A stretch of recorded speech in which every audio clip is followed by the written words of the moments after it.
Welcome to the News Review segment on your number one station, Pan-African Television, and your number one program, Good Morning Africa. My name is Kwame, Owusu Danso. You can call me Champion KOD, and I'll always respond straight to you. I'm so excited to be back on the screens again. A big thank you to you, Justice Appiah, for holding the fort for me whilst I was away.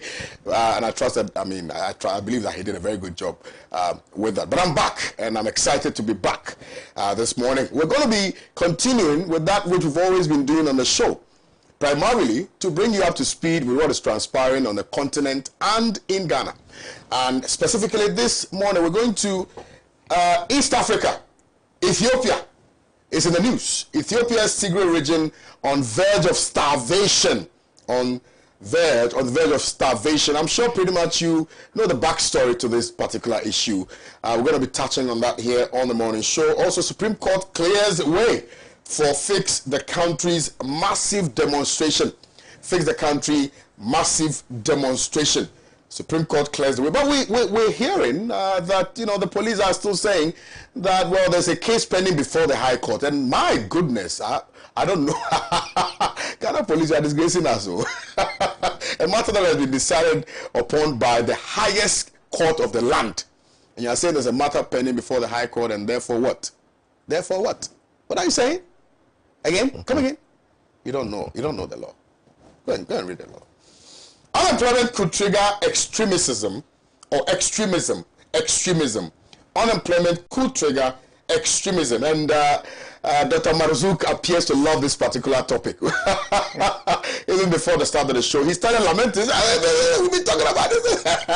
But NCE is indicating that unemployment has the potency of creating or triggering some conflagration in this country. Extremism, I think, is a strong word, but well, we're going to use it for the purposes of the conversation this morning because we are not the ones saying it.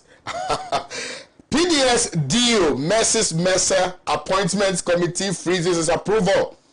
You know about PDS, you know, so that one where them chop our money. Yeah, that one, yes. Mercer went before the Appointments Committee and said, hey, my friend, you were a pivotal part of that process. So why are you now sitting before us? You want to go and cook more PDS deals? They disagree.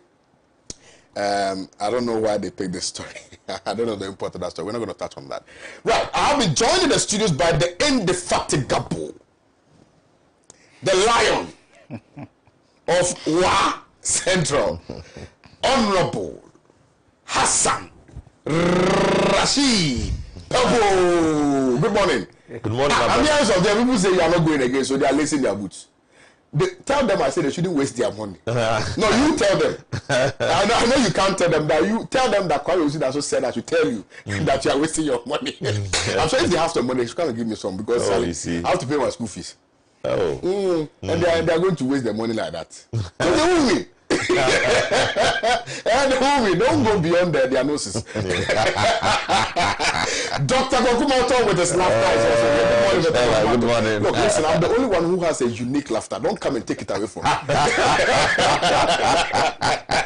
And Alhaji Marzouk Muhammad Abubakar is also here. Good morning, sir. Good morning, I trust sir. you're doing well. Hey, Charlie, the way you're dressing too. Okay, well, today me and Honorable Rashid Popo, we are in the same league. Yes. We are a league of suit men. And I like the setting. Formal, traditional. Thank you very much. All right, cool. So yeah, we're kickstarting the conversation from Ethiopia, and Honorable Rashid Popo, respectfully, I'd like to start with you, not only because you're a member of parliament, but also you have, you know, a mountain or a fountain, if you will, of experience when it comes to international relations and things like that. So respectfully, let me start with you on the issue of Tigray region on the verge of starvation. I'm sure you know this, that they were in a certain, I don't know whether I should call it a conflict or a disagreement, you know, between the Ethiopian government and the Tigrayans. Primarily because they wanted to go for an election, and then they said, no, there's COVID, take your time, and all of that. They disagreed, and then an altercation ensued, you know, went into different proportions, and now they are hungry. They can't even get food to eat. It's unfortunate. Really, it's bad. And good morning to my people for Wa Central. Yes. And I wish you all the best. I hope and pray that the good Lord will continue to keep us and bless us. In actual fact, what is happening in Tigray is a terrible thing for Africa and for Tigray. And indeed for Ethiopia, for getting itself involved so deeply and then, using hunger to attack their enemies. It is contrary to the concept of war, and it's also contrary to our humanity, that you should starve people to the point that you have children dying in hunger just because their elders are people you don't like and are fighting them. So right now, even aid agencies trying to fly into Tigray to support them have been blocked by the Ethiopians, and it's becoming an eyesore. And this is one of the areas in international affairs where a neutral country can intervene to try to save life. Because where you perpetuate this kind of torture in the lives of people to the extent that they die unnecessarily, subsequently somebody can come in to say, look, we are coming to help them. It may be transgressing the sovereignty of another country, which is what reason why it is unallowed for people to intervene in personal matters or in state matters. But at a point when it gets here, the possibility is that anybody can violate the rule, come in to try to help. So I just think that the Ethiopians should not give room for that to happen. But if you see things happening this way, it's important to also look at your own country so that we don't perpetuate such a thing. There are too many things happening in this country. I listened to the National Security Advice and I listened to NCCA. They are all talking about the fact that conditions of governance, failure in governance, failure in political decisions are very likely to cause insecurity in this country. You can imagine the president is sitting there, the national security minister is sitting there and making these statements. It means that he was very factual in saying that we are not taking the right decisions. It is creating unemployment. It's creating problems for people. These are things that can create inequality and can create disturbance in this country, insecurity in this country. So I think that we should learn from other countries where you see small opposition coming out of not a legally established opposition system and challenging established rule. You should look there and see that something is done to address that issue.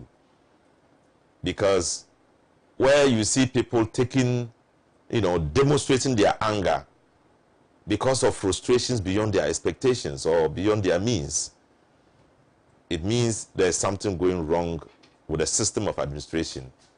And if you allow it to go into the life of people too much, then you are likely to fail in your administration. If you don't fail, you are likely to spend the rest of the time fighting a war. So look at Eritrea and look at Ethiopia.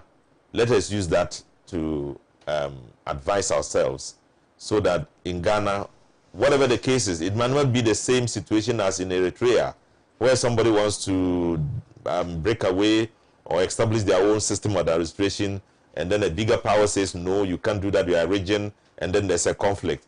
That might not be the case in Ghana. It could be in a different form.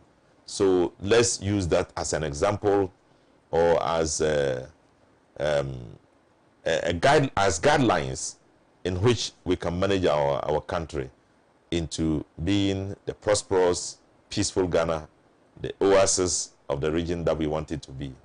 Thank you very much, yeah, Honorable Rashid Popo. Now, listen, I have some good news for our viewers, our cherished viewers. I have some very fantastic news for you. Now, you do know that Father's Day is just around the corner, right? Now, Ridge Royal Hotel is giving Pan-African TV a complimentary Father's Day gift vouchers for our viewers. Yes, for our viewers. So we have, some gift vouchers that we're going to be giving to our viewers. 3 of them. and it's as part of our Father's Day program.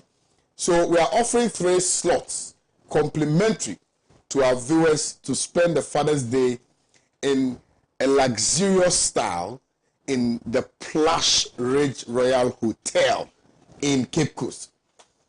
Now, this complimentary entitles these 3 winners to bed, breakfast for 2 from the 18th to the 20th. What's today's date? Okay, 9th. From the 18th to the 20th of June 2021. Lunch and dinner for 2 for the period. Complimentary use of our pool and gym. Now, the voucher is only valid until the 20th of June 2021 and is non-renewable. So, my viewers, this is the gift I have for you for Father's Day. You might want to just take your father to Ridge Royal Hotel or something like that. Listen, I just want you, I'm going to be activating the phone lines when it's 5 minutes to time. Then you tell me what you know about Ridge Royal Hotel. I'll pick 3 people, and then I'll give you 1 gift voucher. Okay? I slept there twice. You slept there twice? It's a wonderful place. Thank you. Yeah, in Cape Coast. Great endorsement from the man himself. You know, this one just doesn't talk anyhow. So if he has confirmed that Ridge Royal Hotel is the best hotel, then I think that you should take advantage of that and benefit from their service. Let me come to you, Dr. Kwame, in respect of this very subject matter. Sir, please. Thank you. By the way, a big thank you to you. You were a bundle of support for us for the Obasima campus store, which started in UPSA. Your involvement assisted us and helped us a great deal. We appreciate you. Thank you very much. Kwame, you're welcome. You're welcome. Kwame, you're a special person, And when Amma comes in, but there's something about you. What have I done? I have to confess that Right. you're a good husband. You're a good man. Oh, tell that to Oma. Let him know. That very morning I knew you were in Cape Coast. Yeah. But you came to support her. Yes. That was wonderful. Yes. I mean, that's wonderful. I used 1 hour 30 minutes from Cape Coast. Wow. I was surprised when I heard you were in there. You flew off. No, I joke. No, it can be 30 minutes. 1 hour 30 minutes 1 hour 30 minutes. from Cape Coast to It can Accra. even be one minute. By the power of woman.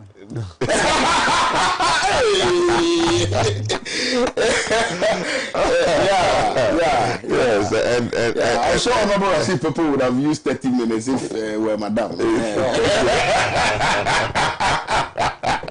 I didn't see that. No, you suggested that by implication and by inferences. I just tapped into your blessings. Right. all right, so good morning to all viewers. I think this Tigray conflict has been on our table for a while. Often than not, you only have a question as to what AU is doing and what UN is doing when it comes, and then the regional blocks are doing when it comes to conflict in some of these communities within countries. Starvation, just as we Honorable mentioned, one of the tools to let them, compromise and then lower their stance on breaking away from Ethiopia. We know the main issue, the undertone, is breaking away from Ethiopia. They want their own independence. They really want to be a state on their own, and Ethiopia will not allow it. Right. Just as we know. So what we can do is to call on the regional blocs, the international community, to come to their aid, especially when it comes to starvation. We all know what that means. Unfortunately, the neighboring countries have also closed their border to them. So even issues of humanitarian grants that they need probably to expecting from their neighbors, and they have been denied. So what we can do is to call on the AU to come to the aid of the people of Tigray, because they are one of us. They are Africans, and we need to respect their rights as well as their livelihood. So this morning I don't want to spend too much time here, but only call on the international community to look at how best we can provide some sort of livelihood and then send food there, Because we all know, I mean, in the midst of conflict, you only need to be in the midst of conflict to understand what it takes to live in a community where there's conflict. So we only use your platform to call on the national community to go to the aid of the people of Tigray. Right, yeah. Right. Thank you. Yeah. Dr. Marazuk. Good morning to the cherished viewers of ours. A special good morning to Yana, to Mianglana, to Diona, the Ambor Machimba, and the good people of Nanton, where I come from. Yes. This is one of the negative stories about Africa. And of course, that also illustrates the anti-African editorial policy of BBC. This is anti-African, yes, of BBC. There's nothing good in the eyes of the editorial policy of BBC or any of these Western-oriented media networks. But this is not to say that we want to downplay this story. It is important that we also appreciate that story from the humanistic point of view, and that is in relation to the development or humanitarian journalism. That is okay. But then it raises a number of factors. It is about secessionism, constitutionalism, extremism, and humanism. Secessionism because... just explain why you said this. You took the foreign media and BBC in this respect. Yeah, I mean, every student of communication will tell you that the BBC and other foreign media... They report what they see. I'm saying, they report what they see. They are seeing starvation, and they say there's starvation. Yeah, that's what I'm explaining. You have asked me to explain. So let me explain. Let me explain. Every student of communication, in fact, the primary student of communication will tell you that the BBC and other foreign media networks have a well-crafted editorial agenda against Africa.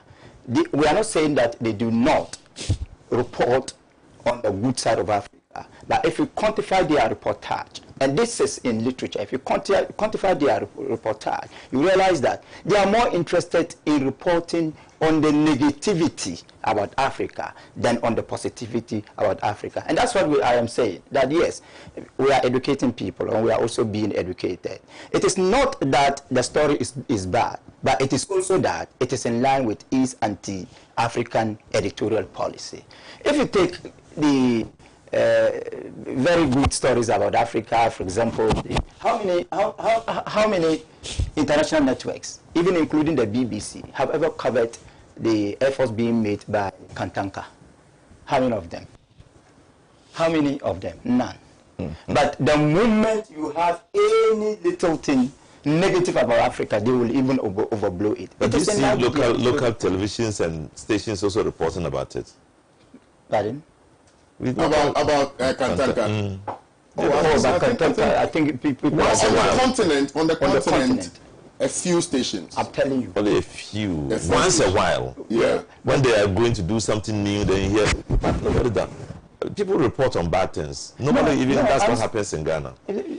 I'm speaking as a communication a student of communication. I'm saying that yes, people report on bad things, but news, every news house or every media house has its own editorial policy. Clearly, there are some things African television will not put out. And of course, and that is why Pan-African Story has a pro-African editorial policy. If I'm right, correct me. That is what it is. Yeah. Yes, pro-African editorial policy. So what I am saying is that in the first place, I think I have credited them and discredited them. I have credited them because they have handled what we can see as a human-oriented story. People are suffering, but beyond that, we should let our viewers also understand that that is in line with their editorial policy, and that is what they can do. Look at the number.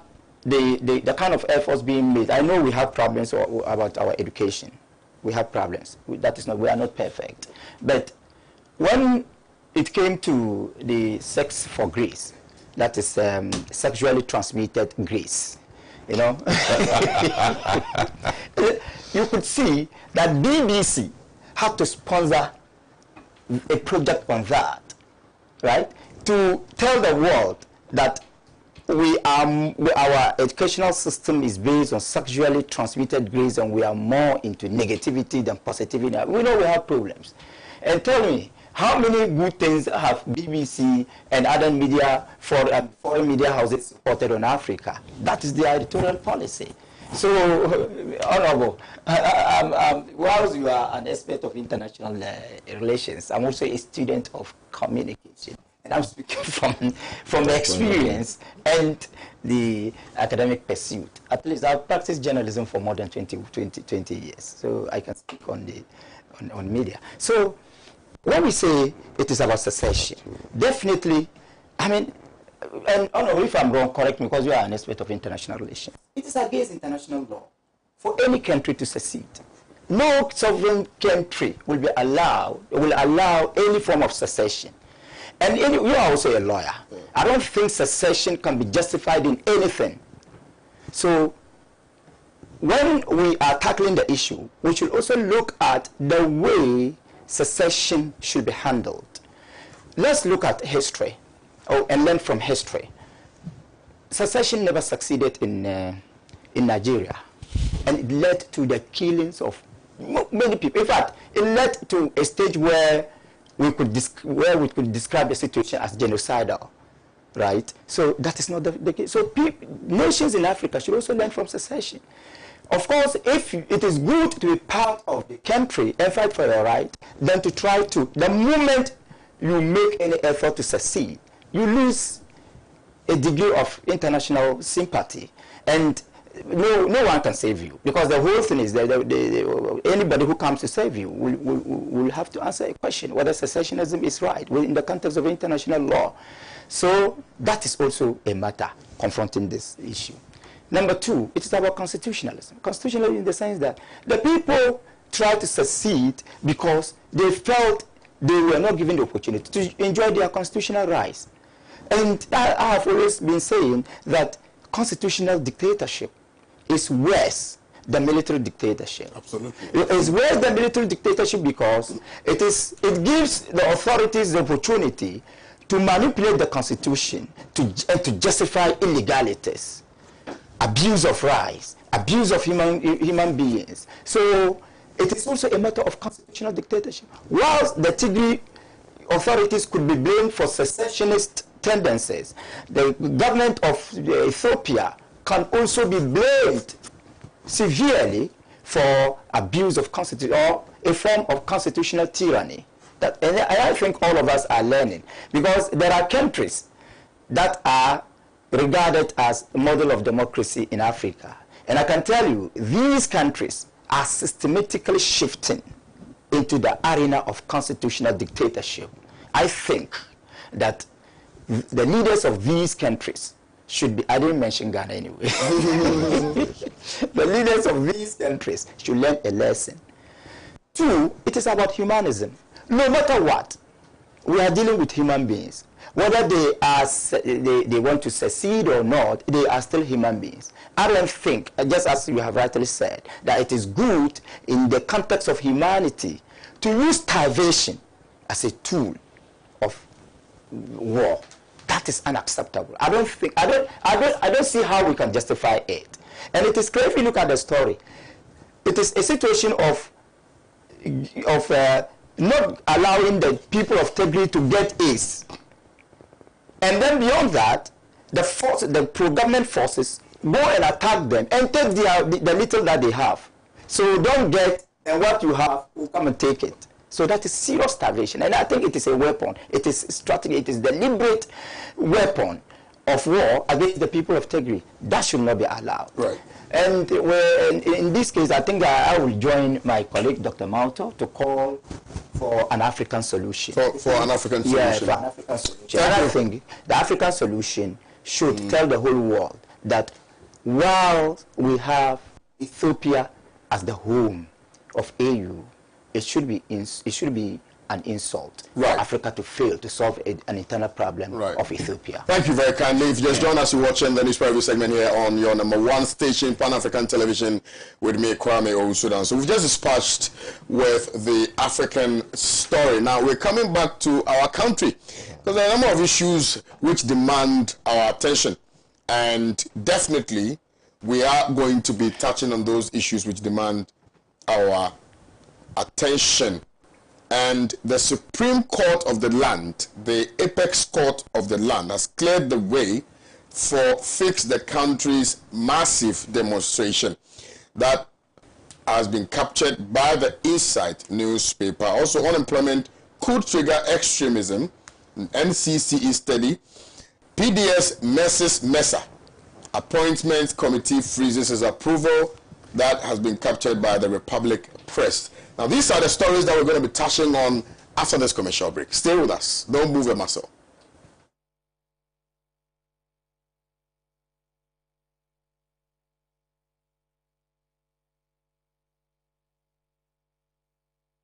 Every day, he has a drink filled with malt. Every day, he has a drink filled with malt and milk. Every day, he has a drink filled with malt, milk, and cocoa. Every day, he needs the nutritious goodness of Milo. Milo, the energy to go further. This advert is FDA approved.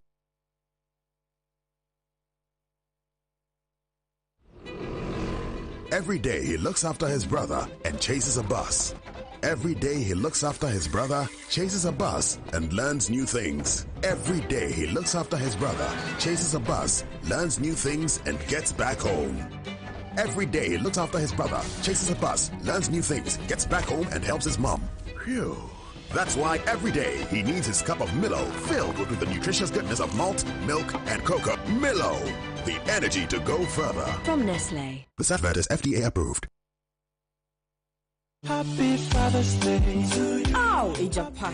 Nasranya meaning Shrama da Naswanyawa. In coming Huriazi. Afizi. Damaye Mama Mifono. Ridge Royal Hotel. See, here ring through Ejanum da. It's the first of its kind perfect getaway for fathers. Dubbed Father's Day special weekend from 18th to 20th June 2021. Let's daddy enjoy an all-inclusive package including transportation, 2 nights accommodation with breakfast, lunch, and dinner catered for. And hey, the Friday boys' night out at a launch from 8 p.m. till Mama calls will be superb. On Saturday, we will enjoy a tourist side trip in and around Cape Coast, inclusive of lunch. Nasayeba Baka, it is the special royal cocktail and dinner with a Fire Angels band at the pool area from 6:30 p.m. Don't miss the Sunday Father's Day fit working meal for breakfast, lunch, and dinner. Your food delivery anywhere within Cape Coast is assured. We did it for mothers. It is time for fathers. Call 031-2003-222 or visit our website www.richroyalhotel.com.gh. Rich Royal Hotel, Second Reach, Cape Coast, richly inviting, comfortably yours.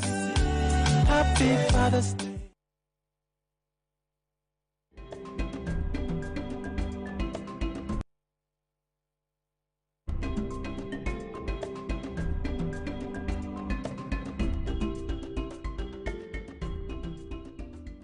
Welcome back. Thank you for staying tuned into your #1 station, Pan-African Television.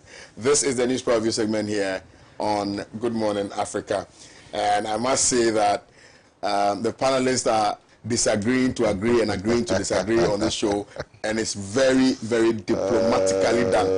Very diplomatically done. You are not privy to those moments when we go for commercial breaks. It's beautiful, actually. You just need to watch them debate themselves here in the studio. It's beautiful, it's beautiful, it's beautiful. I love it. Now, matter. Supreme Court has cleared the way for Fix the Country's massive demonstration. Yes, Chairman. You are saying there's nothing to be fixed. Did I say that? Haven't you said that? Did I say that? Have you not said that? No. Oh, sorry, then I didn't hear. No. Okay, so do you think there's something to be fixed? Maybe that's the question I should have asked. Okay. Do you think there's something in this country that ought to be fixed? Let me tell you that. Tell me. Pre-colonialism I'll ask you. and post-colonialism, Ghana has always replied that we need something to fix. Yeah. And gradually, we will have to fix them. Now, you see, the contemporary world today has caused a major shift in the ways and manner people think. Unlike when we were growing up, we never had access to other countries to do proper comparison when it comes to the sort of things we have to see to know where we are. Today, a 4-year-old baby knows what happens in the US because they are exposed. Like when we were growing up, I quite remember we were using this particular phrase, the world is a global village. Until I got to the secondary school to understand that it was a whole concept which was to ideologize people, like it's an ideology to just conscientize people as to what they want to do. I did not understand until I read the whole concept about the world being a global village. What they wanted to do was to ensure that whatever business concept they introduce, you don't need to travel anywhere in order to get to know what you are supposed to know or get to buy what you want to buy. Today, the world is such that we have been able to bring everything you want to your doorstep. Yeah. With a phone, you know whatever is happening around you. So the average Ghanaian wanted to compare his or her life with the lifestyle of other countries. That's true. So you expect that indeed they will be demanding for more at a rate that you may not even be expecting them to ask for. Now, often than not, we want all roads fixed. And trust me, Kwame, a honorable is here. Our deficit, the gap, even the road construction gap we have, we will need huge amount of money to fix it. Okay, you don't have it.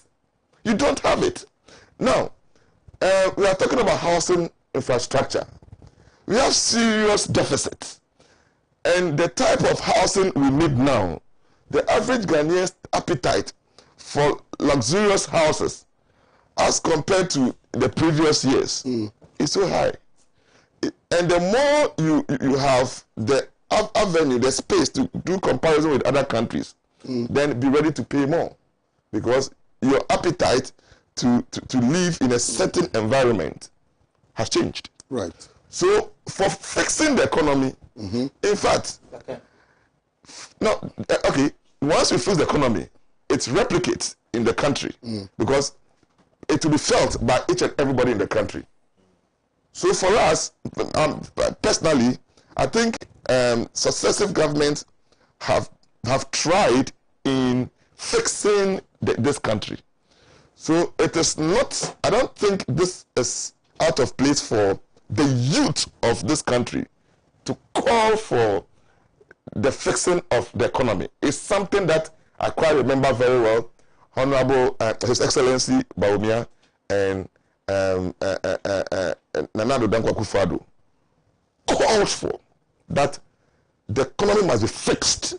And I quite remember fixed economy. He told Mama to fix the economy by then, former president, to fix the economy. So it's not out of place for the youth to call for it. But you see, the danger here has to do with, which is not normal, with people saying that it's out of place for people to be asking that the government should fix the economy. No, I disagree with them. But the most important thing is that we need to educate the youth as to what they must know when it comes to fixing the economy. And that's why week in, week out, we come here to talk about the economy. And we speak to the issues. Where are we getting the money? You see, in as much as we critique successive government, Kwame, we have to provide solution. And that's why we come here. To provide the solution for the politicians to listen and do as such. But as and when we provide and you are not listening, that is where the issue of people retaliating. Now, Kwame, do you know, in fact, I never read much about the Arab Spring. Yeah. I took my time to do a study of the Arab Spring as to why it really took place. Bread and butter issue. Chema, it was purely hunger. Bread and butter issue, yeah. It wasn't about, and these are, we know that the Arab world is a very rich continent. I mean, they had the oil money, and you have some few people who are projected to be the richest in the Arab world. You have these, I don't know, the sheikhs, and present themselves, and we use the global, I mean, fiscal policies to assess their performance. meaning they are doing well. But the unemployment rate, we never looked at some of those things. By the time during the Arab Spring, the era of Arab Spring, do you know the average unemployment rate was within 5 to 10% in the Arab world by then? And the major issue has to do with hunger, unemployment, where an act of just one individual caused a very serious mayhem across the entire Arab world. This is what transpired. And I hope Ghana will not get there, because when people lose confidence in a system, that is where they react. So, Kwame, for me, fixing the economy is something that you have to ask for. Every government, you have to tell the government, please, these are the areas we want you to fix. And for me, I always say that one of the areas I wish every government should come and fix is our railway system. And look, this country will change. It is going to minimize the consumption of fuel. It's going to minimize the issue. I mean the efficiency, because I wouldn't want to drive coming to this place every Wednesday. I wish I could drive to a certain stage where I could estimate the time getting here. Within 30 minutes I should be here, by the means of what? Railway systems. But we don't have it. So government must fix these areas. We need to serialize the specific areas we want them to fix. So I am with them. I mean, every government who comes, we need to call on them to fix. But the issue here is the Supreme Court case. It's been ruled by the Supreme Court that they can demonstrate. Just as we know, Article 21D. I know the lawyers are here. It gives the average Ghanaian the right to assemble and they demonstrate. Okay, but let's not forget the Public Order Act, which also gives the Interior Minister the right to also prohibit some level of. I know there was a counter, a judgment to that. Are you okay? They don't have that right, which took so to another, it renders that particular provision redundant. But they must ensure that you are protected. There's nothing that will probably prevent you from demonstrating. And I think a classical one has to do with the issue of public gathering with respect to the COVID-19 pandemic. I know that is where the argument comes in. And people will conjecture that we have a Public Order Act which prevents people from gathering. What do you call it? From demonstrating. Or even gathering. I mean gathering. I'm talking about the unlawful assembly. Yeah, unlawful assembly. Now, people put in the context of what is happening in this country. We all saw what happened, is it last week? With respect to Sir John's funeral, where the anti-COVID-19 protocols were violated. Nobody really complied with it. I mean, it was like a jamboree. The whole place, you really will see someone wearing even mask. It was so bad. But in all this, do you know who I blame? Ghana Police. Ghana Police. Why? Who are those who are the organizers of this particular program? We all knew those who organized the church service by, is it one of these churches? The one at Trade Fair, yeah. Quickly they went into arrest the organizers. And the Ghanaians praised the Ghana Police for doing that. Mm-hmm. And quickly, we don't know where the case is, but you see, there was an action. But here we are, the enforcers of our law sat down for people to abuse our law. And you will not do anything at all. Do you know why I have the smirk on my face? Please share with me. The MPP party organized the funeral together with the family members. So you go and rest. What's their chairman's name? Freddie Blake.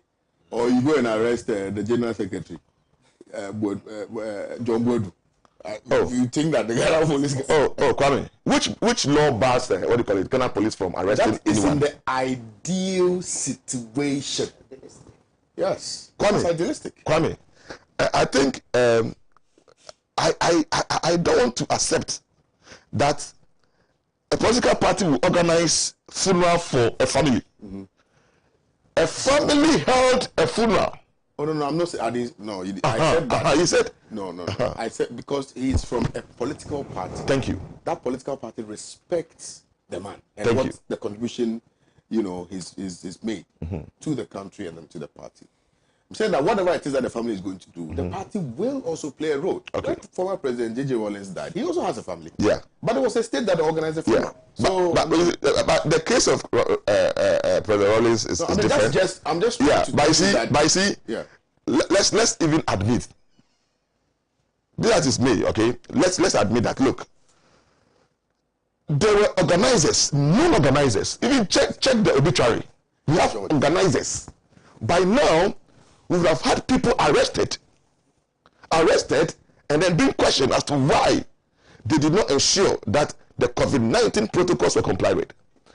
Just Sunday, Accra House of Folk and Great Olympics played. We all know that before football matches were allowed, the fans were allowed in, there was a directive that no club should admit more than 25% of spectators. And what I saw on Sunday was more than 90%. What has the police done? Have they invited the organizers of Accra Great Olympics which was playing the home match? No. So in all this, is that and please, Kwame, you bear with me that the Sunday match was not organized by the political leaders of MPP. So there's something, an agency responsible to ensure enforcement of our laws. They're not doing. Kwame, they're not doing it. Today, pops up. That's why we need to fix the country. So you see, fixing the country will require that we do an introspection of every institution, state institution in this country. They are just taking advantage of the system and relaxing on their duties, their mandates. So that is why I disagree with you a bit. Do you genuinely believe that there's a system? You see, Kwame, I think it's a question, just a direct question. The systems are there. Do you genuinely believe that there's a system? No, not that genuine, not even to believe. The systems are there. There's evidence to the systems being there. The laws are there. The police are supposed to do A, B, C, D. What they are not doing is that moral rights, and even because the Constitution are giving, the laws are giving all the rights to enforce the law. Yes. So your failure to enforce the law means that the system is not there. No, the system is not working. But what does it mean? No. The systems are there. You see, what are systems? The structures you are putting in place here. Pan-Africa, you have your structures in here. Are you okay? When I enter, I know I have to follow a certain protocols before getting here. Once you define all those ones, the systems are in place. However, whether you are implementing the system is another issue we have to discuss. Are you okay? So the systems are there, but the police, I don't know how to describe them. Let me explain something. You see, they have become so, I don't know, quite political these days, that who prevents the police from inviting them for questioning? So it's like cherry picking. You pick where you think will suit you is that a word? Will suit you the most. You understand what I'm saying? Because you have people sit on TV and instruct the police to go and effect an arrest, and that is done. Sit on TV and say they have to go and arrest this person, and this person is arrested. The point I'm making about, and look, my father, I'm a barracks boy. Yeah. My father was in the service for over 40 years. So I know what I'm talking about. Yes. Wow. During their days, my father, before he died, was like, now there's no service with integrity in the service again. Because during that time, there was a true definition of what integrity meant in the system, in the service. So I'm saying that there's a fundamental error in this system because of even how people are recruited into the service. So it's not just a one-off situation. political people are recruited into the service, and therefore, if you instruct political person to go and arrest, say, assuming without admitting, that we have MPP people filling the police service with their people, okay? And then you instruct those people to go and arrest Chairman Wontumi. Do you think they will go and arrest Chairman Wontumi? But if you instruct that person, hold on, if you instruct that person to go and arrest someone like Inu Safuseni, you know, when he had an issue with them, immediately they went to his home. That's the point I'm making. They'll say, should we bring him walking or flying? And I don't want us in belaboring this point lose sight of the fact that that is a reality on the ground. Kwame. Yes, my boss. What prevents the police from doing that? What prevents the police from not also doing that? No, there's something. You have a mandate to execute something, and no. Who will sack you? Who will sack you, Kwame? No, sack you for what? For executing your mandate. The worst you can get is maybe if you are talking about maybe political transfer. Okay, probably there's so much freedom in academia. Sure. That I can look into the face of my vice chancellor and say, Vice Chancellor, please, you are wrong. I can look into the face of a superior and tell superior, you are wrong, and nothing will happen to you. Go and tell President Akufo that he's wrong. Oh, Kwame, haven't you sat on this platform? Yeah, I'm not a party member. No, Kwame. Kwame, haven't you sat on this platform? And said it's a scam. To critique the president of this country. I even said it's a scam, yes. Thank you. So you see, and once you go there, they are bringing another dimension. No, I said it's a scam. That's what I said. So what you think I say. So Kwame, you see, this issue of enforcing the law has always been a problem of our security personnel. Okay, I think they are becoming too political, and they do not really understand the reason why they have been appointed. They don't understand the profession they've chosen. That you need somebody to call you because you know on Sunday they were there. They were I'm saying this because I went to the stadium on Sunday. And they were there. So I was expecting that the following Monday, I would have heard something about the Olympics management being invited to the police head office or something like that. And the GFA reacting as early as possible. I don't realize the numbers are increasing again. Only yesterday it has increased to 40. 40. When the 20. No, the positive. The numbers are increasing again. Last week we were moving around 20. A day, but now yesterday it was 40. It tells the numbers have started increasing again because we have decided as a country to ignore the protocols. Kwame, I rest my case. All right, thank you very much, Dr. Kweku Mauto. It's very interesting. Now, Dr. Kweku Mauto, you know, I like you very much, Dr. Kweku Mauto. I like the way you think. And the fact that you want to create the impression that, you know, everything should work the way it should. I like that spirit. I think that we should have a lot more Ghanaians like you to think that yes, even in the midst of all of these things, the system still functions. Thank you, Dr. Marajuk. Let me come to you on this subject matter. Yetisikaso. Supreme Court clears way for Fix the Country massive demonstration. This is good news. It is victory for democracy, victory for the rule of law, and victory for public confidence in the Supreme Court. But if they had lost, you would have said that it's not victory for rule of law. If they had lost. Yes. And the issue had been constitutional. Yes. I would have condemned it. If they had lost, based on something that is not constitutional backed, I would have said same. I am saying it is victory for democracy because the Supreme Court has endorsed democratic rights of the ordinary people. And that is why I am saying it is victory for democracy. But we don't expect we don't expect anything other than this ruling. In the context of the Constitution, we expect nothing other than this judgment. And that is why it is victory for democracy, victory for the rule of law, and victory for the public confidence in the judiciary itself. You and I know what is happening. I mean, some people, if you go to you can understand how some people are questioning the independence of the judiciary. And I think I'm not one of them. I'm not one of them. But at the end of the day, it is a fact that some people in this country question the integrity of the judiciary and think that, especially the Supreme Court, is not free from governmental control. That's their own opinion. But a ruling like this suggests that the Supreme Court still exercises its independence and respects the constitution of this country, the rights of the ordinary people. And that is why I am commending the Supreme Court.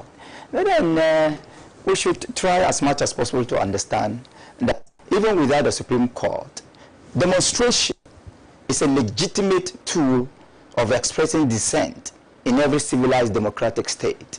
So for people to be denied the right to demonstrate is itself undemocratic and unconstitutional.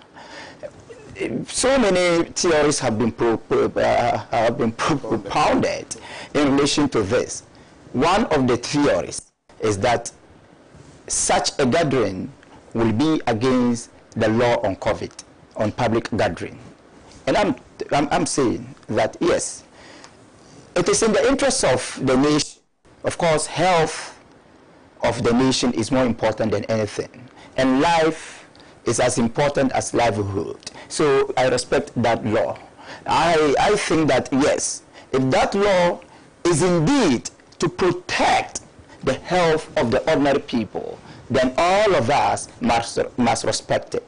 But I have a problem with that law when it comes to implementation. Especially so, I do observe, and I'm saying I do observe emphatically that the application of that law is highly selective. Selective in the context of politics, selective in the context of social life, selective in the context of governance, selective in the context of every aspect of our life. The law was made before the campaign, the electioneering campaign. Absolutely. What didn't we observe? From all the political parties, all the parties that contested the election, all of them broke the law, and nothing happened to them. The law was made before the elections, during the voting. Dr. Malto. Yes. Don't you agree with me that in the elections, we all broke the law? Yeah. The law was not respected. Not everyone. Okay, massively. Yes, we voted within massively the confines of the protocols. Okay, no problem. Not all of them, but the political parties broke it, including the doctors' NDC party. Oh, it's true. It's true. No, it's true. It's true. So you see, Doc. Anyway, just let me continue. Anyway. Oh, what did you do? Go on. So you see, when you have selective application of the law, you have a problem. Then let's leave the politicians, because they are not the only people. And I've always been saying that if you consider abnormalities in other areas of life, you won't blame the politician. Let's come to social life. We have had very prominent funerals in this country. And the law never guided us in the performance of the funeral. One, the funeral of former President J.J. Rawlings. Two, this funeral. I want to balance the equation. The NDC funeral and the NPP funeral. So Jerry was The protocols were observed, though. My brother. The numbers were more than. No. There were no giddy people there. I'm telling Everybody you. sat. Look, let's be frank. Jamboree? What is jamboree? There was. And where? Even the people, the number of people. How many? At the State House. Oh, where? Remember, Because it was orderly. Even when you get there, you can't interact with somebody. The funeral started from one point to another point. Okay. right? Okay. Didn't we have church service? Didn't we have other things? In fact, on a large note, the funeral was against the law. People broke the law in the funeral. And this particular funeral, to people broke the law. This one, I'm not referring to politicians. I'm referring to social life because it's our culture. Yeah. However, the law says we shouldn't do that. And even the number of people prescribed by the law for the gathering. Are you telling me that those people never succeeded in the legally prescribed number? So, please, my problem is that, yes, it is good to protect life and livelihood. But in the protection of life and livelihood, it is better to be fair, to be just, to be objective, to be transparent. Don't bring selective application of the law and tell me that you want to protect me. It is a democratic right of the people to demonstrate. If you think that the mass gathering will be contrary to the law, then, of course, I mean, you should convince me why the mass gathering of the politically motivated and politically backed funerals were not contrary to the law. And that is my problem. So, Kwame, yes, sir. All I am saying is that, yes, if we want to be serious and if we want the law to work well, then it should be meant for and against all people. It should not be subjected to selective application. The selective application of law itself is unlawful. Yeah. Thank you. Yeah. Thank you very much. Let me come to you, Dr. Rashid Pelpo, in respect of this same subject matter. What do we need to fix in this nation? We need to fix so much in this nation. So much is going bad. As there's a lot of frightening. Caused by your party? We are terribly afraid about the anger of the youth. Because the insistence on doing the wrong. But the same lawmakers, like Doctor has said, I mean, by the same law enforcers, that is the police, and the people who preside over the governance of this country.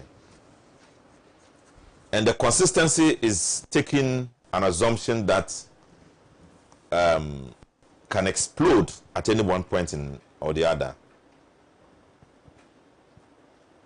And the funeral of Sir John was exemplary in how we can easily flout the law without looking back. You know, the feeling that we are in charge and we are the law is taking shape. And we need to be careful about that. We need to rethink how we want to run this nation. Because it's important that we take into consideration the sensitivity of the young person who is thinking about the future and who wants to build a life and who wants an exemplary life, you know, to copy. If that life doesn't seem to be the one he's looking out for, then there is a problem. He might get spoiled. The system itself gets rotten, like you are saying, it's not even there. The systems, think about a story in the United States. A minister of interior driving his car, running to catch a cabinet meeting before they started. And then he drove above the limits indicated on the road. Yeah. In the UK. And then he was arrested. He was arrested, like Dr. Mauto has said. And he tried to save himself by saying, no, I was not the one driving, it was my driver. The driver said, no, I'm not the one, you were the one driving. And then he had to resign from his position in place of being prosecuted. That is a working system. So we need to make our democracy work. We need to make our systems work. We need to implement the law and enforce the laws so that we are not people who just want to play with the rules and have them put up and not respecting them. So I think that what happened in the case of Sir John's funeral was a terrible situation. It was terrible, and we need to back up, and we need to ensure that we don't allow it to happen. We don't allow. You see, that something should happen, and I just hope that I heard the ranking member of the Committee on Health complaining about it. It should not just be limited to complain. It should be limited. It should be extended to somebody going to court and asking the court to interpret what happened, with the president, with the vice president, with the Supreme Court, the CJ, Chief Justice, going out to flout the rule, and with all these people, innocent people, are masking and running in a max. Was the CJ at the funeral? Pardon? Was the CJ at the funeral? I hear he was there. I read something like that. Sir John's funeral? Yes. I see. So you see, like you are saying, it was thoroughly a political funeral. I mean, nobody can deny that. Who is Sir John? Because he was a general secretary once upon a time, and then was appointed later to a government department. And so, if he died, the party needed to show some solidarity. They went out there to show the solidarity. People associated with the party went there in their numbers and flouted the rules. So it's just an example of the things that need to be fixed. So much need to be fixed in this country that somebody can walk into the office of the president, look for a presidential appointed person, and bribed him, caught in camera. And then you think there's nothing to be fixed. And the president says, no, we don't need to sack him. He should continue his work. And he's there working. Things must change. There is something wrong with our system. And I believe in the people who are asking for fixing the country. This country needs to be fixed. The young person needs to have confidence. We need to create value for him. We need to make him have access to the right things so they can manifest their lives in the kinds of talents they acquire or are born with. If not, you have them rebelling at any one point or the other. And I think that we cannot blame them for it. So Fix the Country is a very important initiative that must be watched. I heard the finance minister responding to it and saying, oh, you wait, the things you are complaining about, I'm fixing them, I'm doing this, I'm doing this. Let it manifest in the lives of people. Don't just say it. Where is all the money you have borrowed? What have you done to improve the lives of people? And that's why in the last 1 week, I wrote something, I tweeted something that caught a lot of attention. You see, I said that I woke up one morning and then, people were making lots of demands on me. And I got worried about it. I was worried not because I didn't want to give things to people, because every single time, all the money you get, all the salary you get, you distribute it in the name of politics. But I was saying that if the life of the Ghanaian is reduced to going to ask for money from another person in order to secure a certain life expectation, then we are in trouble. People must be equipped enough, employed, jobs must be created for them, so they get involved and take care of themselves. I don't want to see people coming in to say, Honorable, I want you to give me money, my so-and-so is in the hospital, I want you to give me money to pay my child's school fees, I want you to give me money. People must be given the power to earn money and to take care of their lives. You see, when you see people doing like that, doing those kinds of things, it means that the system is breaking down. It means that government is failing. It means that the economy is suffering. You see, nobody likes to beg. Nobody wants to reduce himself or herself to a level where you can be saying, oh, give me this, give me that. So, some people are professional beggars. Yeah, those few people exist. Yes. But let the majority of people not be. Yeah. But, Honorable, does it not fly in the face of conscience that we're asking, of course, I mean, it's within our right to ask for this current administration to fix the nation.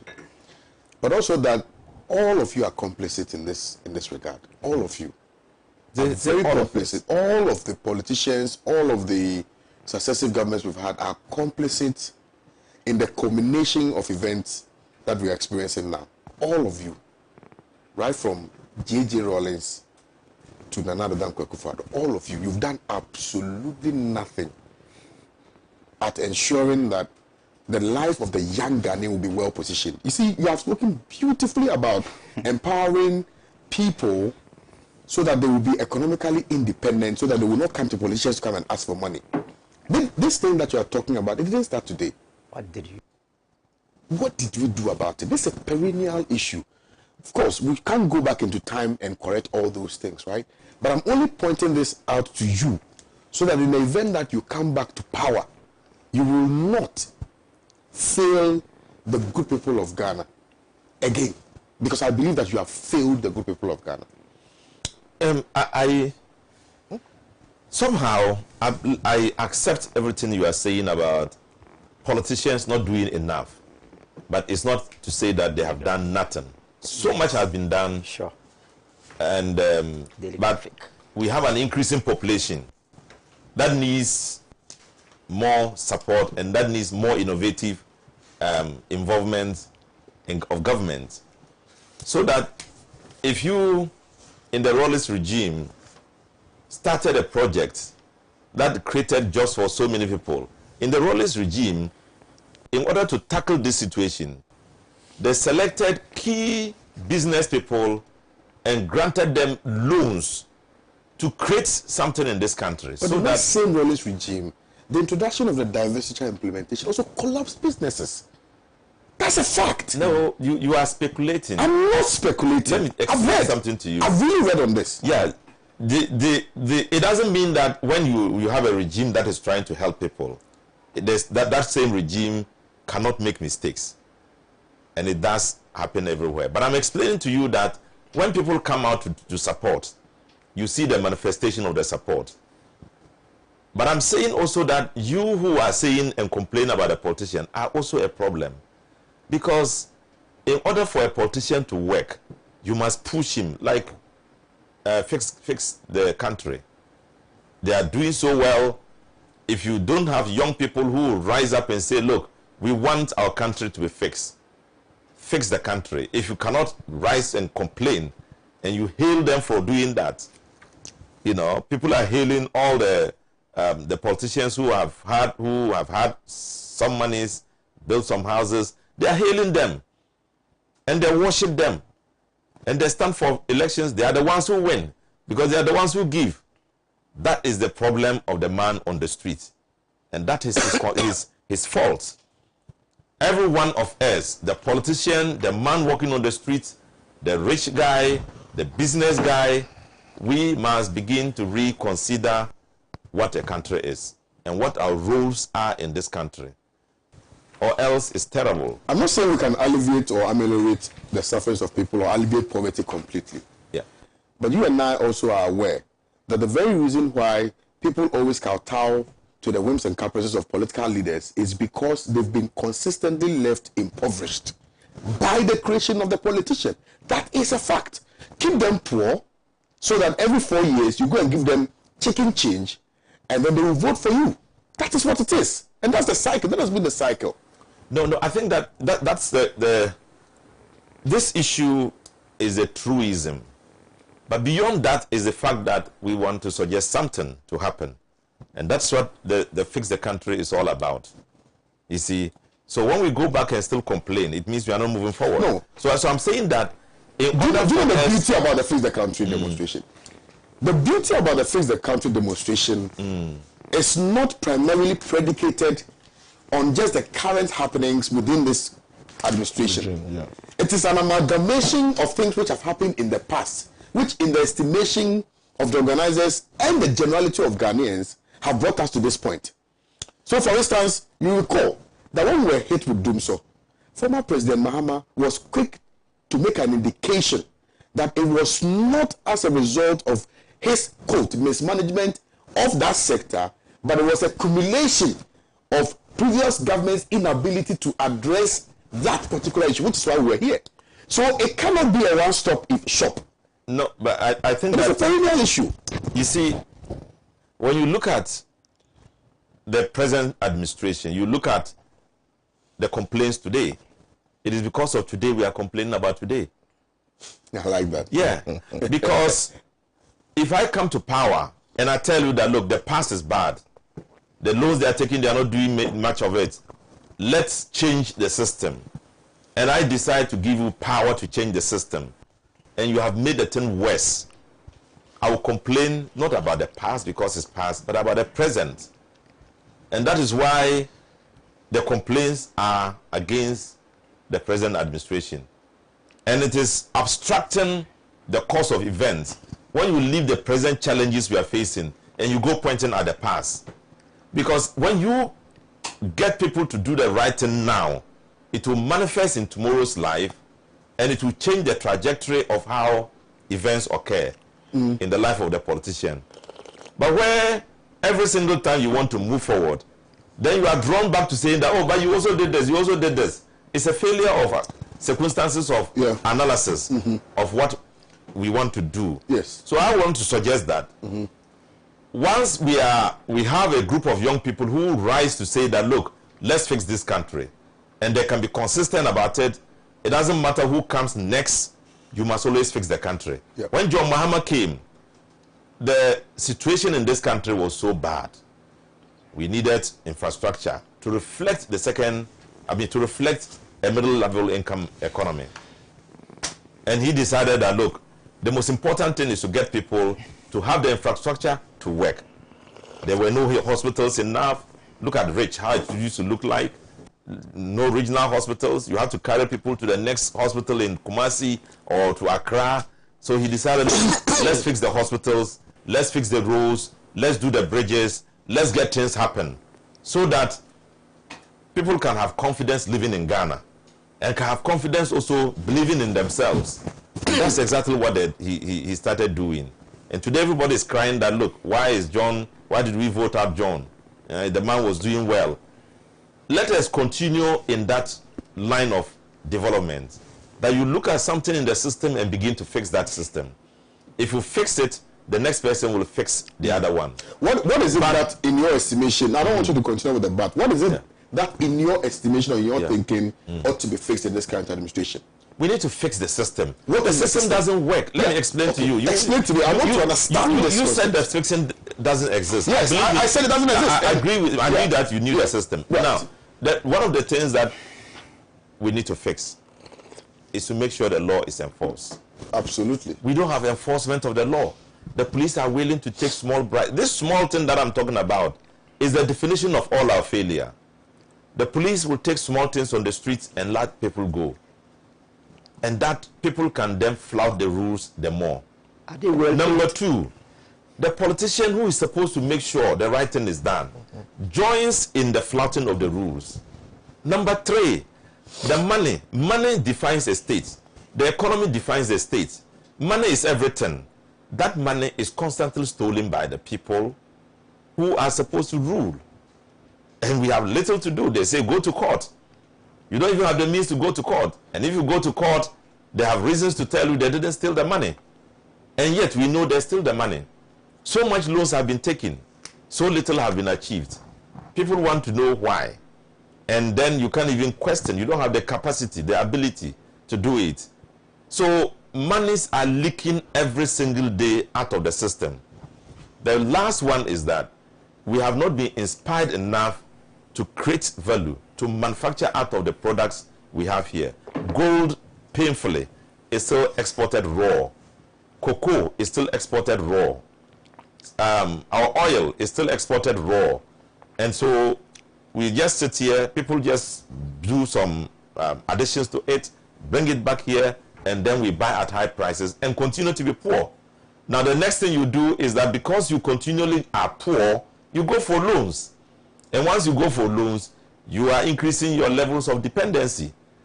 So that organic system of administration is weak, is non-functioning, and is what bad people feed on every single time. And I believe that we need to change this life situation. Brilliant submission. Yeah, we need to Very change. brilliant submission. I like it. I like it. I was trying to push you to the wall, but I'm not going to ask the next question because we will come back to this.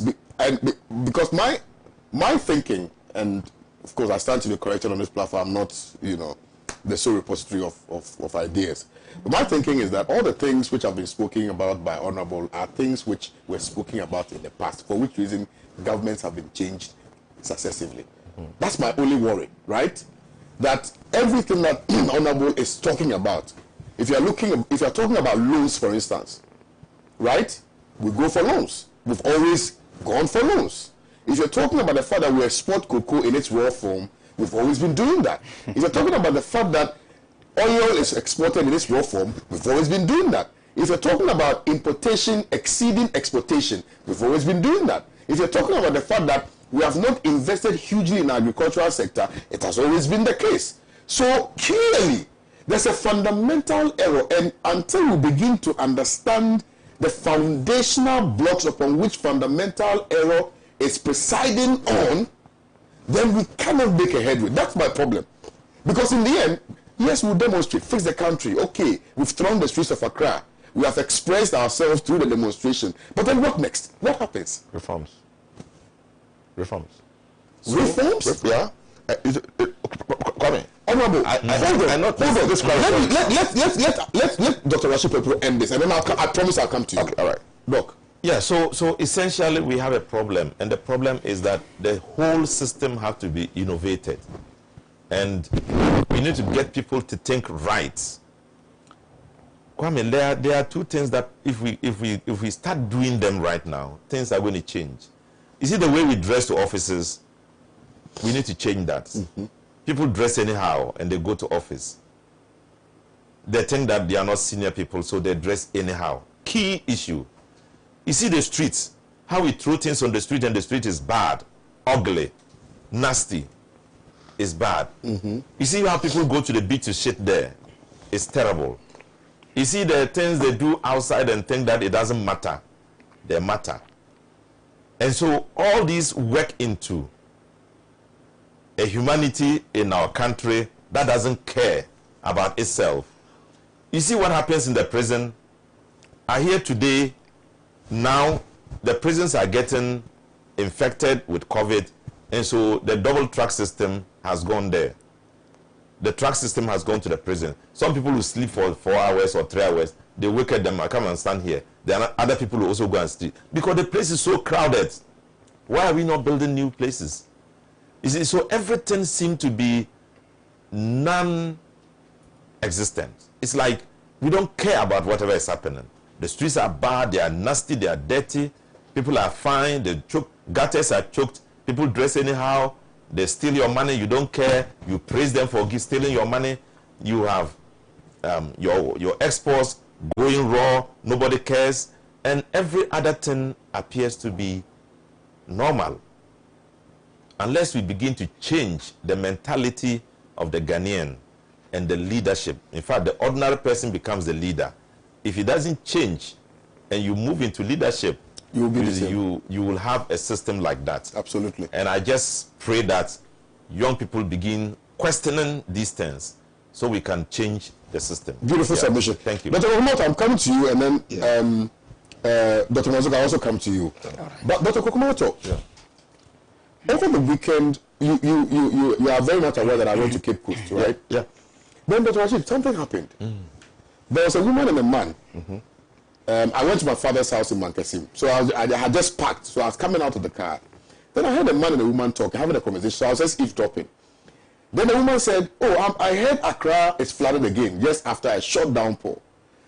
And then the woman again went and said, well, they deserve it. They are very dirty. Somebody in Makasimo, a woman in Makasimo saying, they are very dirty. They just dump refuse anyhow. They choke their gutters. What do they expect? They will die out of flats. This is what the woman said. So yesterday I was telling a friend of mine that listen to what a certain woman was saying in Makasimo. Yeah. So they are very dirty. They are not clean. Look at them. Clearly, there's a fundamental deficiency there. Yeah. And those are part of the building blocks which we are referring to if we intend to change the narrative about the developmental agenda of this nation going forward. Thank you. Yeah. Part of it. Yes, very true. Very true. Because the woman did not mention any president's name. No. The woman said the people. The people are very dirty. Yeah. Yeah. That's true. So let's face the fact. Sometimes when you say these things about the face the country people, they get upset. We all love the country Ghana. We all want things to be fixed. Yeah. But we must also change something about us. The way we do things. Because if we don't, how come that a Ghanaian will fly to the UK and cannot piss anywhere? You can't urinate anywhere. You can't urinate anywhere because you understand what I'm saying? So in as much as we're talking about fixing the country, I believe that we must also begin to change ourselves, because once we change ourselves, naturally things can also happen. I mean, I may be wrong, but I think that's how I see it. Okay, Kwame. Yes, sir. You see, what is happening now? Okay. Yes, to some extent, I agree with you. But at the end of the day, everything boils down to leadership. Oh, honorable. I know you're going to say in my house, when you come to me as the head of the house, yes, I am responsible for everything that happens in there. From the household. Leadership. Yes. You know, Kwame, you realize I wanted to interject when Honorable was talking, and even gave some very good reasons why we are here. What's up? And even ask some rhetorical questions. Are you okay? Honorable, you see, we are just going round the problem.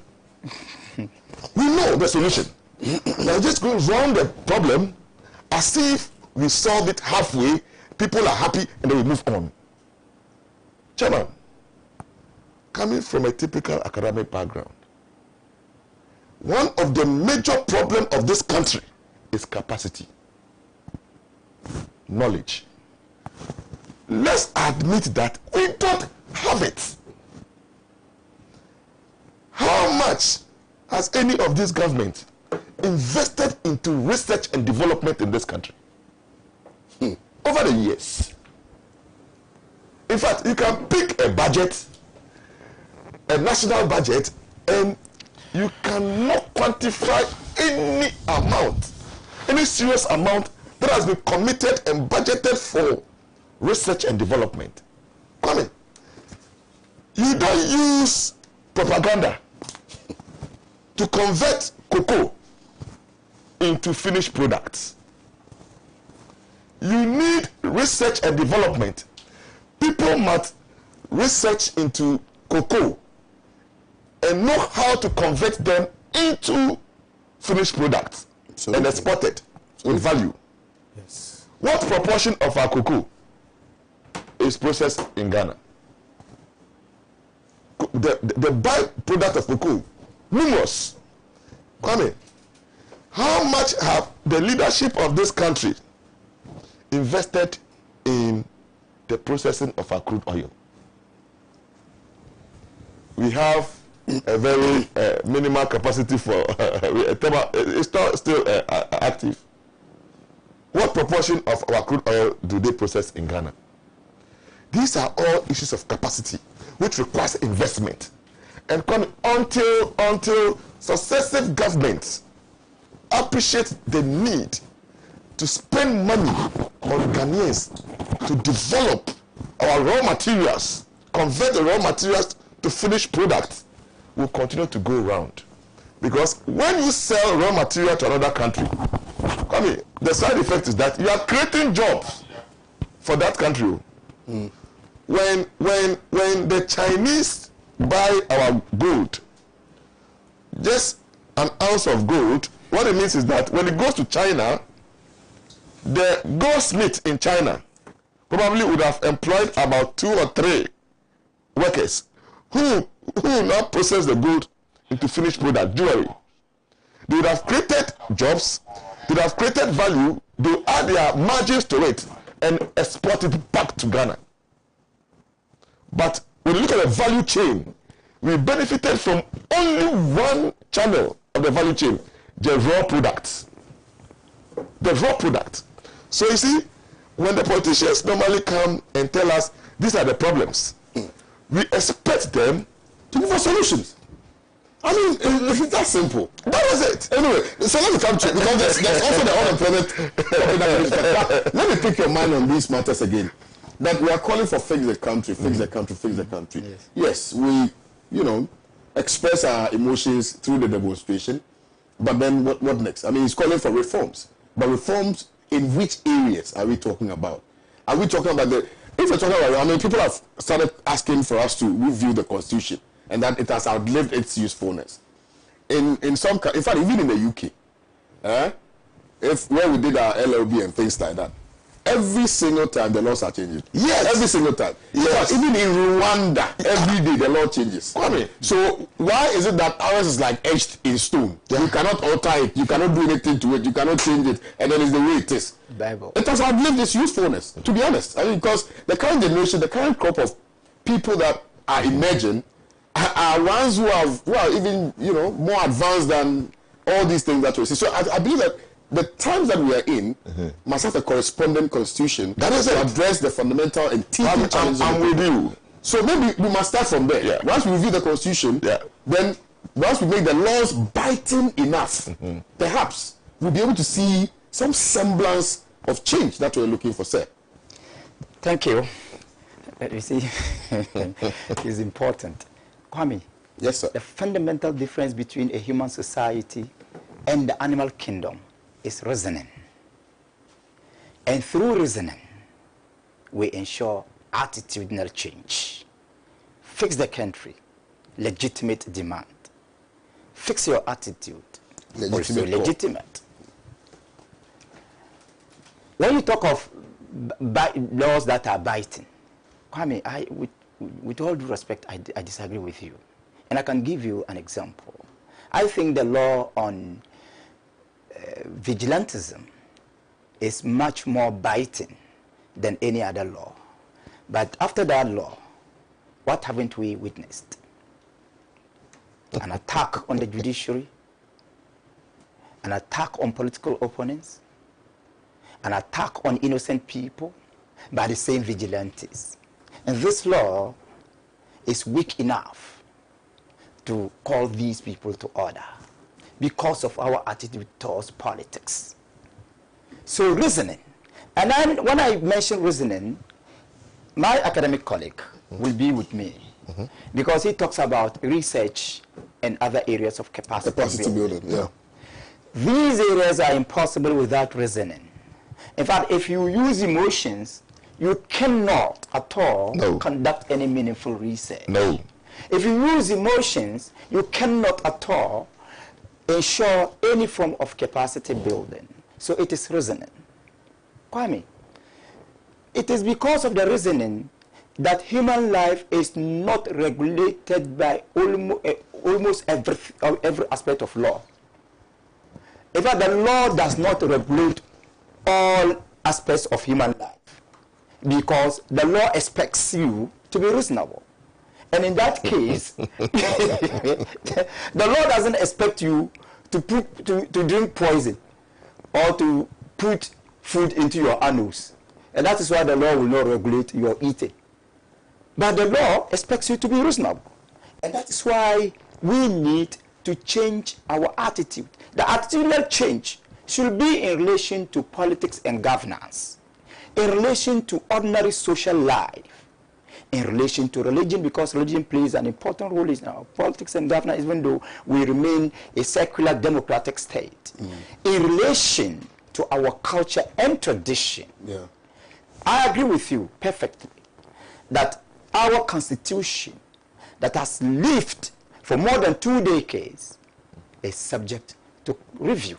Still giving too much power. Yes, too much power. Yes, too much power. That's why we are here. Yes, governance is not fundamental. Governance is not static. Governance is dynamic. It's dialectical. Yeah. And governance should at all times respond to the challenges of contemporary society. If you have a constitution that addresses the challenges of yesterday, definitely you will suffer governance deficiency, no matter how beautiful your policies are. If you have a constitution that cannot at all solve a fundamental problem of today, economic problems, definitely you will suffer. Let's just give an example. We don't know what will follow next. Look, COVID-19 is a great opportunity for all of us to reconfigure our lives and to reconfigure our structure of governance. We never knew what was happening. Even it nearly threw our electoral arrangements into disarray. Yes.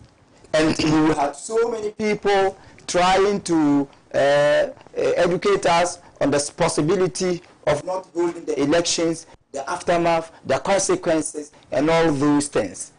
Kwame, we need to change our attitude. Yes, fix the country, but fix your attitude too.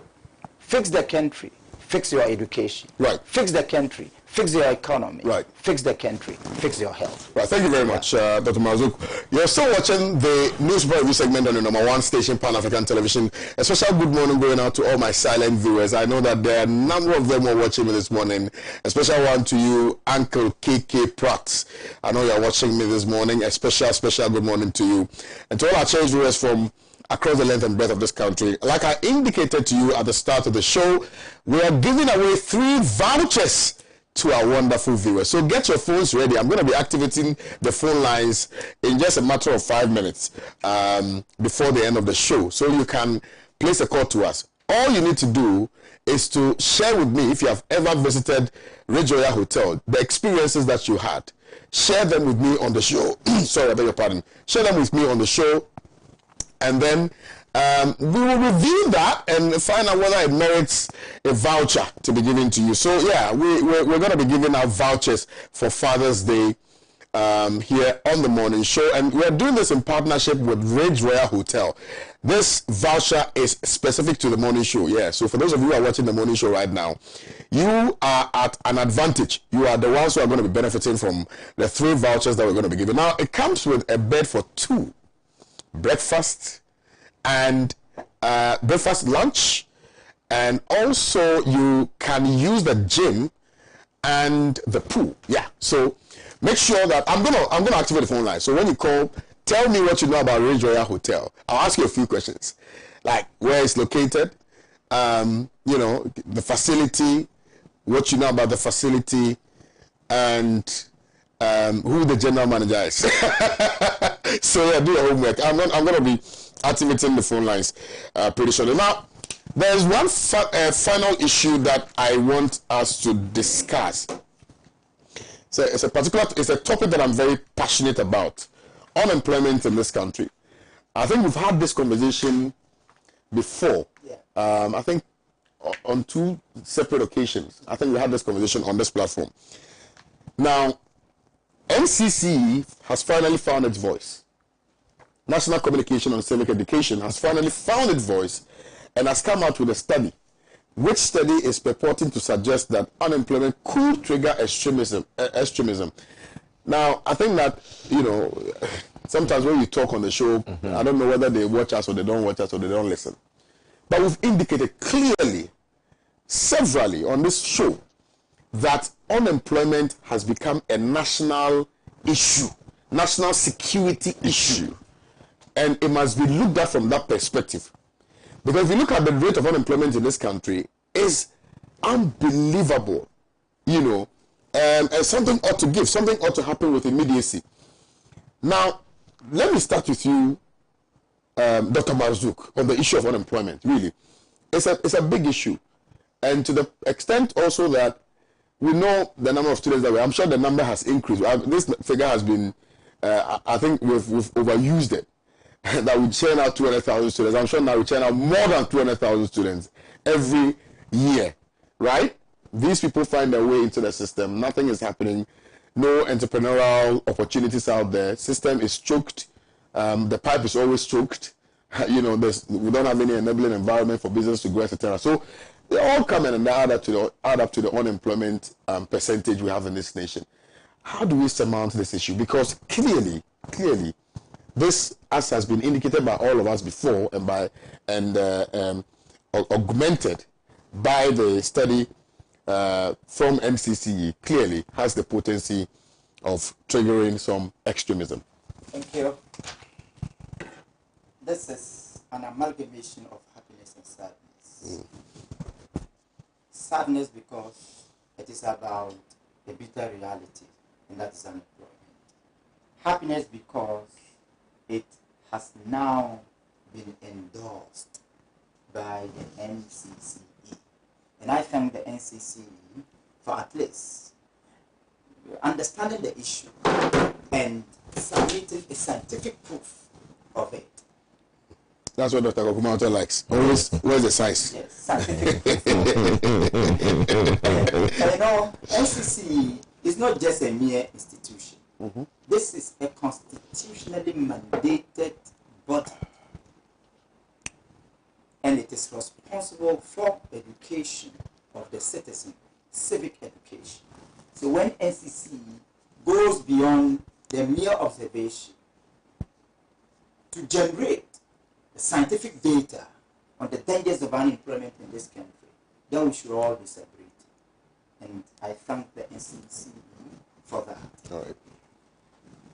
If you look at what NCCE publishes, it's even more dangerous because the figures are clear, and I'm going to quote only one figure. The youth, in fact, before that, let me say that in the context of newspaper journalism, perhaps because of brevity or precision in newspaper headlines, the newspaper, the Daily Graphic, has come out with this topic, this headline: unemployment could trigger extremism. Fantastic. And that is technically to justify how precision and brevity are important in newspaper headline construction. Yeah. Right. But the actual headline could have been youth unemployment could trigger extremism, because that is the content of the story. Absolutely. And it is true that the youth constitute a critical segment of this population of this country. But a critical segment of the population of this country. If you consider the Pew Research report, this is a Pew Research Institute, the American Research Institute, you will agree with me that in the next decade, the youth population may double or triple. So in every civilized community, the youth constitutes the production workforce. And that is why it is important for all nations to plan for the youth. Unfortunately, we seem to witness something contrary here. So the figure, as I said, let's come back to the figure. The figure claims that some people have been interviewed, and those people have agreed that they have been engaged in one or two forms of violent extremism. And out of that figure, 58.5 of the youth have assigned the reason for their engagement in violent extremism to their rise to use violence to get what they want. So it is now, look at the mentality, and the mentality is very dangerous. The mentality is that the youth, 58.5% of the youth of this country have agreed that it is their constitutional right to use violence to get what they want. That is the mentality. So that makes it very dangerous. And if you look at it that way, it becomes very unfortunate. This is not to say that the various governments have not done anything to address the youth unemployment.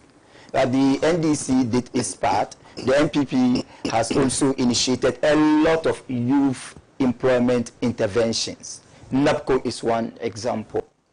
But the effectiveness of those interventions is another matter. I am saying that, of course, you don't even need the NCCE study to know that unemployment is a tool for national catastrophe. You don't need, mere observation tells you that unemployment is a trigger of extremism in this country. How then do we solve it? 5 minutes time. I am proposing three areas. Okay. In fact, the youth unemployment in this country cannot be solved without three players. One, the industry. Two, academia. Three, policymakers. And when I say policymakers, I'm referring to the government, the politicians, the government. Right. And conclude for me. Because of all right. So, in conclusion, but reiterate the areas again. Yes. The areas are one, industry. Two, academia. Policy. Three, policymakers. Okay. Let me conclude that the academia should try as much as possible to review the curricula and to ensure that the contents and the curricula are tailored to ensure that they produce scholars who are strategically positioned to respond to the challenges of contemporary society. Beautiful. Two, there must be a harmony, a collaboration between the industry and the academia, so that we just don't produce for certification, we produce for production. Thank you. Three, government must ensure that the environment is conducive for the academia and the industry to play their respective role in the supreme interest of the Republic of Ghana. Thank you very kindly for that submission. Doc, Chairman, let's end. Unemployment. Yes, I resonate with whatever Doc has said. Doc has mentioned, respect to how to solve the problem. We know the problem, but I see, if you're looking at the figures, Kwame, do you know that when it comes to unemployment, the global figures, Africa is not so that alarming. The developed countries are talking about, their unemployment rate sometimes, if you want to juxtapose it with the African countries, is either almost the same or Africa better. But is that's what I'm coming to. Also, the level of income as to what you earn in employment is the issue. They may have a higher unemployment rate, okay? However, once you're in employment, what you earn is far, far better than what you say you are employed in Ghana to be earning. So the question is, how have they addressed their issue that it does not degenerate into the issue of extremism? Because you know what unemployment does to countries. Look, no, serious person will tell himself a week away and say, I want to be a terrorist. Just do yourself. That is the issue of extremism. Unemployment creates terrorism in countries. It also creates issue of religiosity. Another extremism.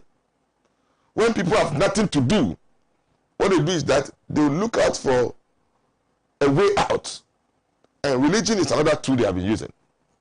We all know what unemployment does in terms of giving rise to a lot of the youth going to armed robbery. Today, in Ghana, when did we start talking about political vigilantism? It boils down to unemployment. Absolutely. Because the youth are idle. They are so active. They want to do something. This is what the politician doesn't want to hear. The youth are idle. They are active. And you see, in the lifespan of a human being, the most active phase is during the youth age, where you have higher aspirations, you have so much expectations. Right. And if they are not being met, this is what happens. You end up engaging in any of the issues, the extremist issues we are asking now. It is not these are issues we have been talking about virtually every day, every week. Okay, we talk about it. Right. So you see, Kwame, if we want to avoid the issue or prevent extremism in this country, okay, then we should learn from the Western world, all right, where they have used the social livelihood. If you are not even employed, there are social interventions to give you some paychecks and all that. That will prevent it a bit, so that we don't go into the area of extremism. But Kwame, before I conclude, I know it's time. Kwame, you were talking about the constitution of this country. Do you know one of the things that the 92 constitution of the Fourth Republic have really cured in this country? Tell me. One of the effectiveness of that constitution is coup d'etat. Right. There can be the constitution has been channeled. It was drafted like that nobody can ever successfully organize coup in this country, but the constitution has never addressed. It does not address the economic independence of this country. I agree with you, and that's a very brilliant point. Very, very brilliant point.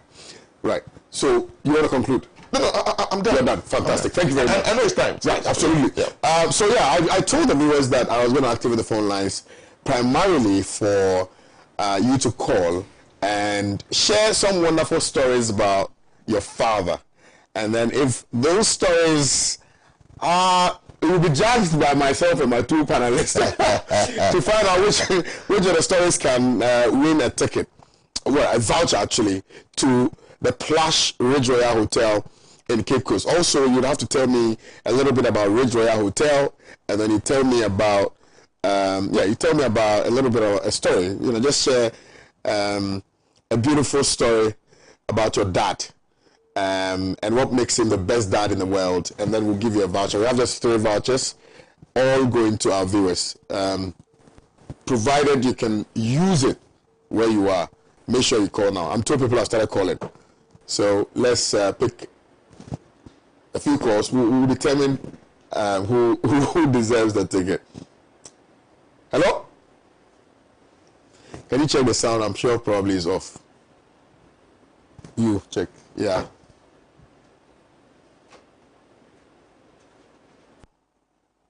Hello?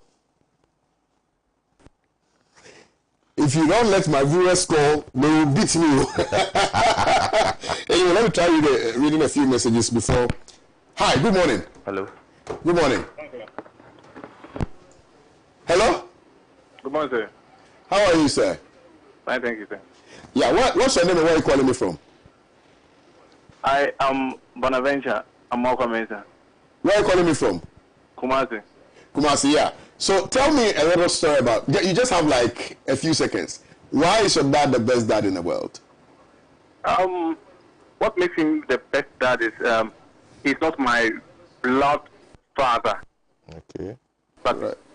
He took me, he added me to his sons like I'm from his waist.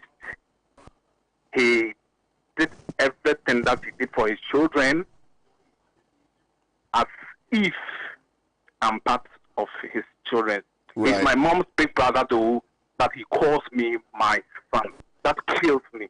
Right. That kills me. Yeah. Do you know Ridge Royal Hotel? I'm advertising on your TV, but I don't know there. Okay. So what do you know about Ridge Royal Hotel? I know it's in Cape Coast. Right. Specifically, Second Ridge. Good. Producers, don't cut the call. Hold on and take his number. So we'll call him after the show. Right. And then, yeah, but thank you for calling. Give your details to the producers. Hello. Hi, good morning. Hello. Okay, so yeah, your details will be taken by the producers, and then, we'll call you. For the simple reason that you watch Pan African TV like that, you know everything. Unemployment. The youth now at Obuasi have gone into serious armed shooting, killing, attacking people with phones. Salif from Obuasi. Hello? Okay.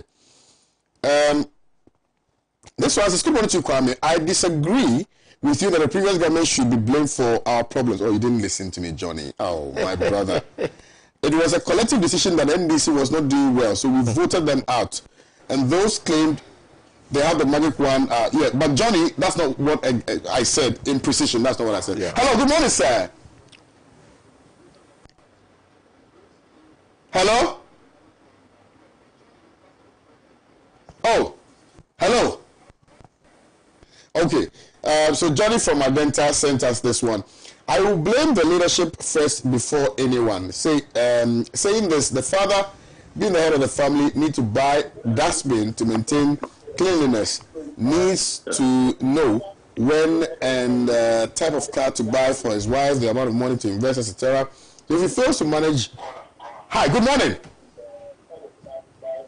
I can't hear him. Hello? Hello? Yeah, hello, good morning. Good morning. Can you speak up a little bit? I'm struggling to hear you. Yeah, hello, Guild. Yeah, my brother. Good morning.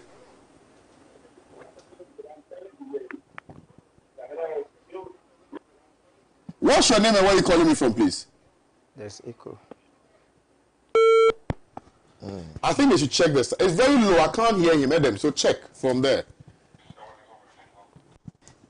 Yeah. Hello. We get to go. Yeah. Good morning. Yeah. Good morning. How are you? I'm fine. What's your name and where are you calling me from, please? I'm calling you all the way from Tamale. Hey, Tamale, can you go to Range Royal Hotel? 10. You say? Can you go to Range Royal Hotel? Yes, please. Are you sure? Yes, I'm 100% sure. Why should we give you a voucher? Because of the distance that you just said, that we should tell how special our dad was. Oh, how is he special? Tell me. Oh, my dad was so special to me, but he's late. Oh, he's late. Yes, please. Oh, but you know, Father's Day, we're giving out vouchers to children and their fathers to go to Range Royal Hotel and hang out and have fun and things like that. Do you understand me? Yes, please. So as for this one, I'll mafia you small. I hope you are not upset. Oh, I'll take it cool. Thank you. All right, let me just end the call. Tomorrow we'll continue. Yeah, but there's one thing. Could you please allow me to add? What does that say? Yeah, it has to do with the way we export our raw minerals to overseas. If there could be a way that the gold, we manufacture gold coin or gold chain in Ghana here, so that all around the world they will come to Ghana and buy them. I agree with you, but it's something that we can look into a little later on the show. My name is Kwame Owusu, so it's been an absolute pleasure serving you. Have a nice day. God bless you. God bless me. God bless our homeland Ghana. Make us great and strong. Bye bye. Yeah.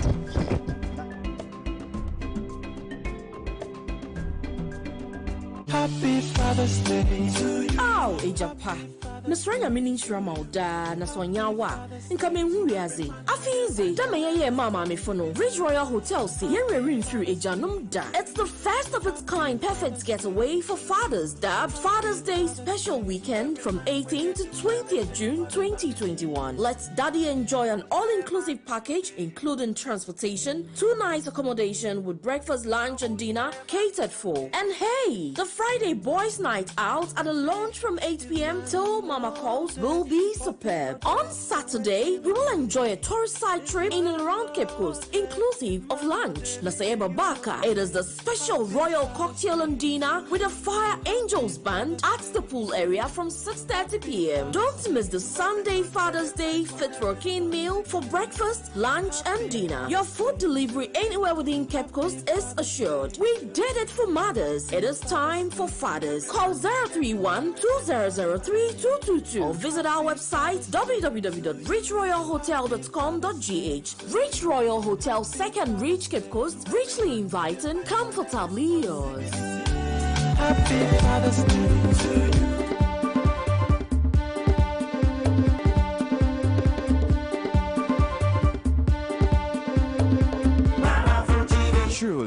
African.